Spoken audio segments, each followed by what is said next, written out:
the jewelry, of course, that he had when he was a POW, and they tried to take it from him. You can read that when you have time if you want to. Read, just sit on the table, or you can do whatever you want to.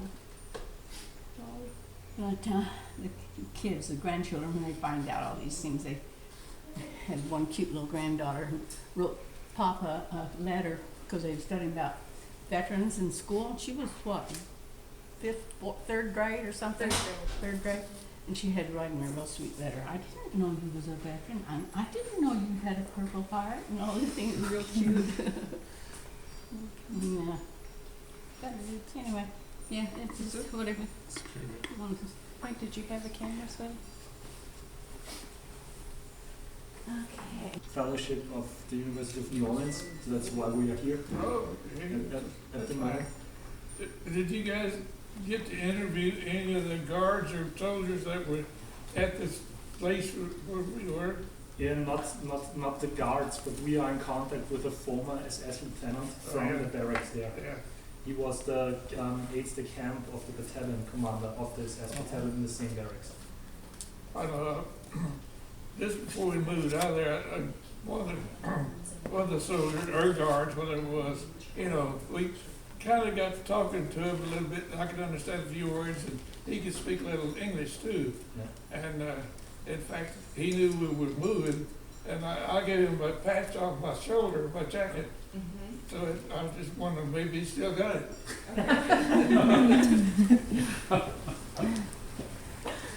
Yeah, I was with the 15th Air Force. Yeah.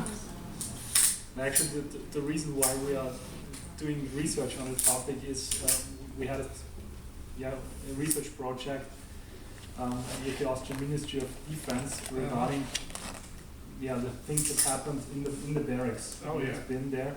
So the barracks are still in use today by the Austrian army. So it's more or less it's the high command of the Austrian joint command of the Austrian armed forces there. Mm-hmm. And we got a research project to do to find out what happened. Yeah. So that's how we get. Probably nobody knows what happened yet. That's but right. Oh, so somebody knows. Somebody knew at the time anyway. But Yeah. I don't know.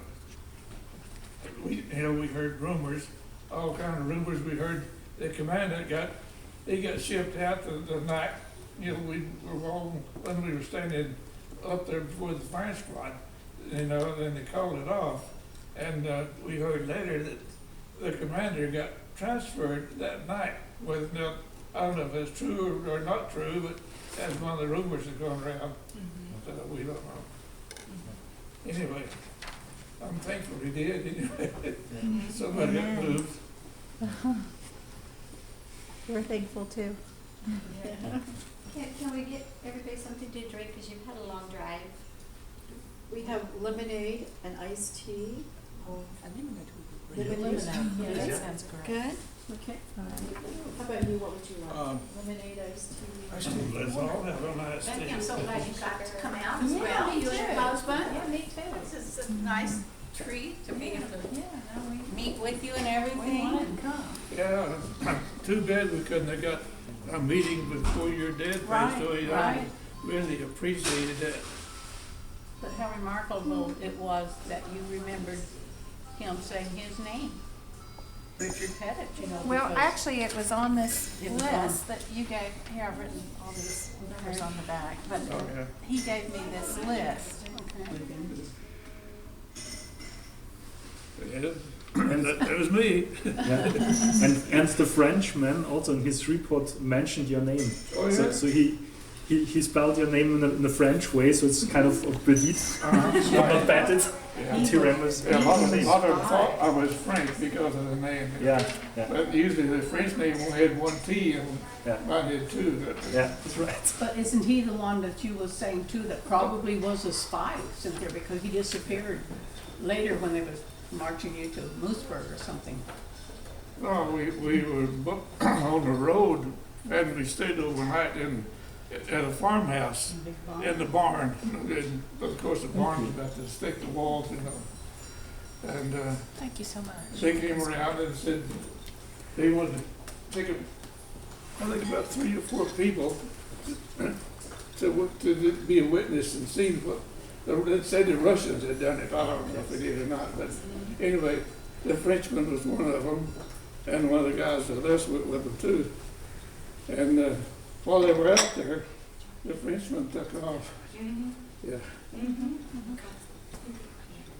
You don't know who went with befriended him? him the whole time. Oh he yeah, was in I there. talked to him about every day we were together there. Actually, the Frenchman. I didn't know he was a spy, but I figured later he probably was. Yeah, he was a spy, Yeah. yes. Yeah, and he's the one that knew where he hid his jewelry.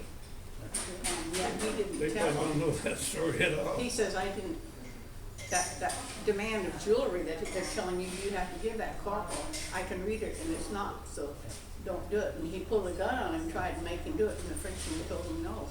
You know what happened was, I had a glass ring on and a gun ring and a watch at the same time, and this little corporal, one of the guards, he wanted it. And I would give it to him, he would feed me some bread and some other stuff. But anyway, I knew he was gonna get it eventually if I didn't do something.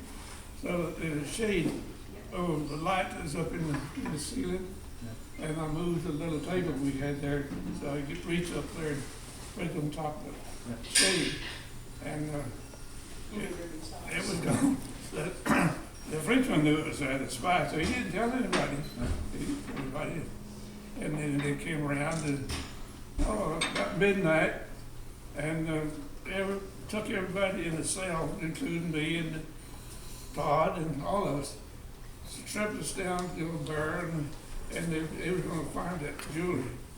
Well, they didn't find it anyway, but they tore up the bed. Just, well, it wasn't but straw. It was straw sticks, and they called it straw mattress. And they had that stuff just all over the room when they let us back in to get dressed. But they still were looking for my watch and rings. And after that, I climbed up there and I put them in. I had a pair of dirty socks in my coat, and I put them in there and tied a knot in it. And the fact that he pulled those out once and he just threw them down because of dirty socks. And we got moved out, moved on the way. He's pretty smart. You know, stopped. I think he was a captain in the German army. He was, interviewing everybody and going through stuff, and he pulled out this same pair of socks, and he saw something was in there, so he opened it up and dumped it out, and there was my watch and rings. I'd give $100 like to see that guy's picture now, because you should have seen the expression on his face. But anyway, the captain gave it all back to me anyway. He said, keep it. But I still got it. In fact, it's in the thing there, I guess. But you had to pay for not giving it to him. The corporal got back at you. Oh yeah, the corporal, I'd like to meet him again. He wants to meet him so bad. About every day or every other day, what they had for bathrooms was just some big buckets. And guess who got to dump them? 'Cause he didn't like me because I didn't give him the jewelry, and he'd take me every day and he'd come pick me up. And come on, I knew what he wanted. So every day I refused, and it was a confrontation every day. Finally he'd pull out his pistol. I said, well, okay. But he wouldn't let him empty them when it's full. They were running over before they let him empty them. So he's got it in for him. He's wanting to meet him. Well, it's in fact, when the Russians, we could hear them coming, they got big guns, and we could hear the guns, and the little sergeant, I guess he was in charge of that post right there, and he says, well, pretty soon, he could speak a little, pretty good English, he said, pretty soon, we'll be in here and you guys will be out there. I said, well, just, because I put a smile on my face and we'd like to get a hold of that little son of a gun. It didn't happen.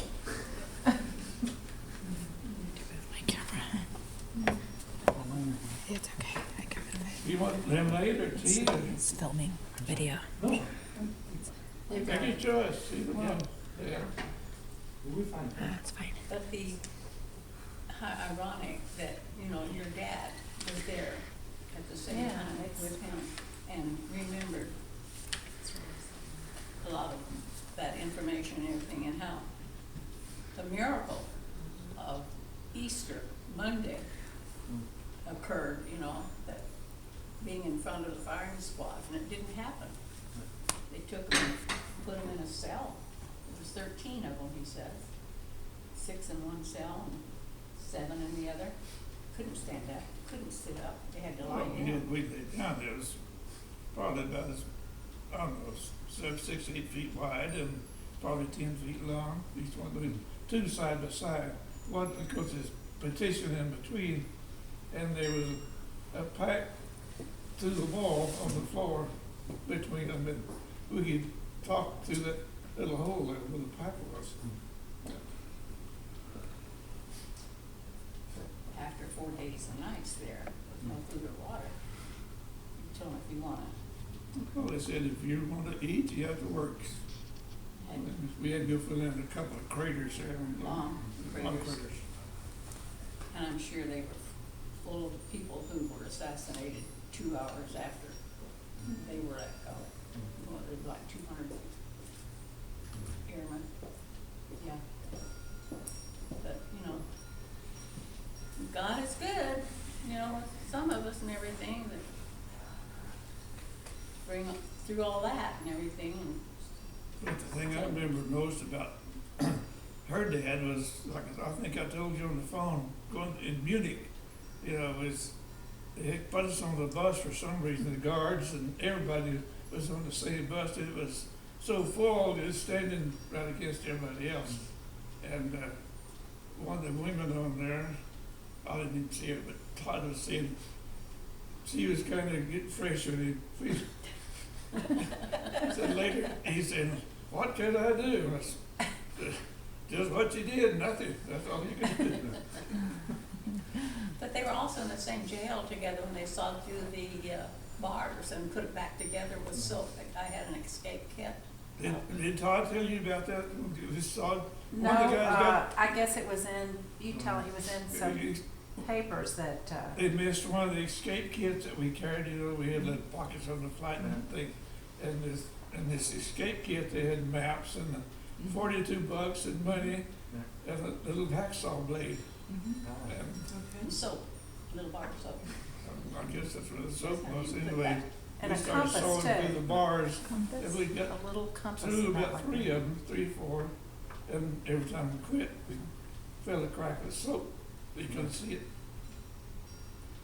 But again, how ironic, they had decided when we get this 3rd bar off, we're all gonna climb out and go through that way through the forest and escape out through the way. They had it all planned out which way we're gonna go. Now, that was at the air base? That was at the air base, yeah.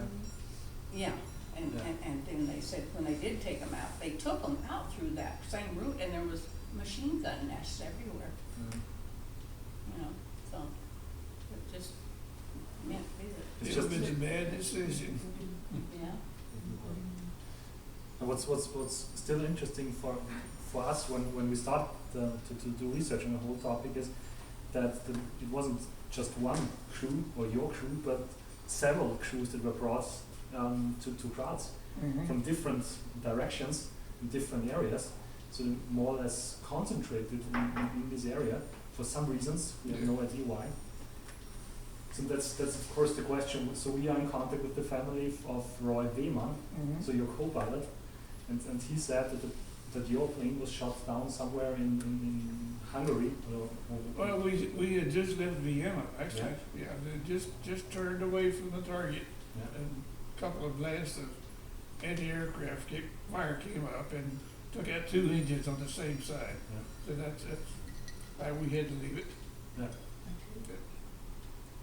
So what happened afterwards? Because the rest of your crew was brought to Vienna. So that's Yeah, in fact, we dumped everything out of the plane we could, trying to keep it flying, but it wouldn't fly. So captain finally said, "Got to get out." And had bomb bay doors were open already. You couldn't close them anyway. So I went down there, and in fact, the nose gunner was supposed to be first, and he wouldn't go because he looked down. It's a long way.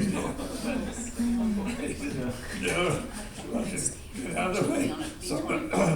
restored Bombay door. Somebody had to be first. I was there. I didn't want to go either, but it's either they had to ride the plane down. So you were the first one out there. Okay. Yeah. SS men were waiting for him with fixed bayonets down in the middle of town. Oh, and he- they shot them on the way down. Yeah. Well, when I first got out, I could see a little town way over here somewhere, and the wind was blowing, and it just blew me right over there. And I guess the German soldiers started shooting a little bit when I was coming down.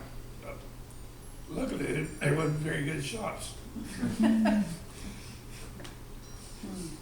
So did you see other shoots of your comrades in the air, or? Any more shoots? Yeah. No, no. When mine opened up, I looked back up and Yeah. the Bombay doors are still open. Yeah. And in fact, I think that the nose gunners were supposed to win. I think they couldn't get around there for some reason. When I came down, I didn't see a thing, not a shoot, no nothing. And in fact, I worried about that. I said, well, maybe that plane started flying a little better. They got away. What am I doing here? He thought he broke the thing when he pulled the ripcord in, but it came out in his hand. What did I do? The thing wasn't open yet. Oh yeah, they gave us minimum training on jumping out with the chute, you know, and to pull the ripcord up here, clear of the plane. Well, I came down and I waited a little while and I pulled it, and what came out was that handle with a piece of cable about this long. What happened here? And all at once it went. Drink some tea, you're getting hoarse. Yeah. And then you get captured by German army or civilians, or? It was Army, yeah, Army, yeah. And then where did they brought you, to which station, police station, or to Well, which place? they took me to, well, I don't know if they took me to the commander, the SS man, I guess. And then they put me in a little cell there, right where they were, out for overnight. And the next day, we went back where her dad was at, in a little Air Force cell, I guess, or jail. So where did you meet the Frenchman for the first time? That's the same little Air Force jail. Ah, okay. I don't know if he was there when I got there or come in later, but it had to be just a matter of days either way. So you were shot down on March 22nd? Yeah. And you stayed at the airfield or at the prison at the airbase the whole time? What? I didn't hear that. So you were shot down on the 22nd? Second, and my dad was shot down on the 26th. Yeah, mine the 22nd. So you have to. And I was there probably a couple of days before he got there, yeah. Okay. 4 or 5 days, No, yeah. I'm not.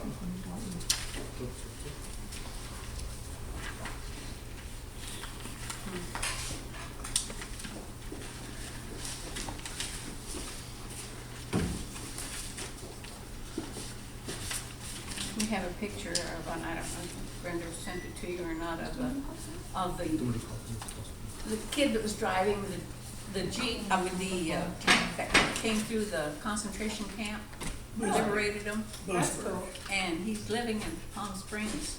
And we Really? see him occasionally at the VA, you know, in different events that we go That's through all cool. the time. And he can tell you exactly what day they were liberated and everything. And you know, through that big hole of the fence that he made with the tank, that he and another inmate went through and went looking for food to eat and found those potatoes in the field and brought those back and ate them. So every time he sees this guy, he says, I owe you. His name is Tom Gibbons. He says, I owe you a cup of coffee or something, you know. He's a nice guy. Yeah, what we found out in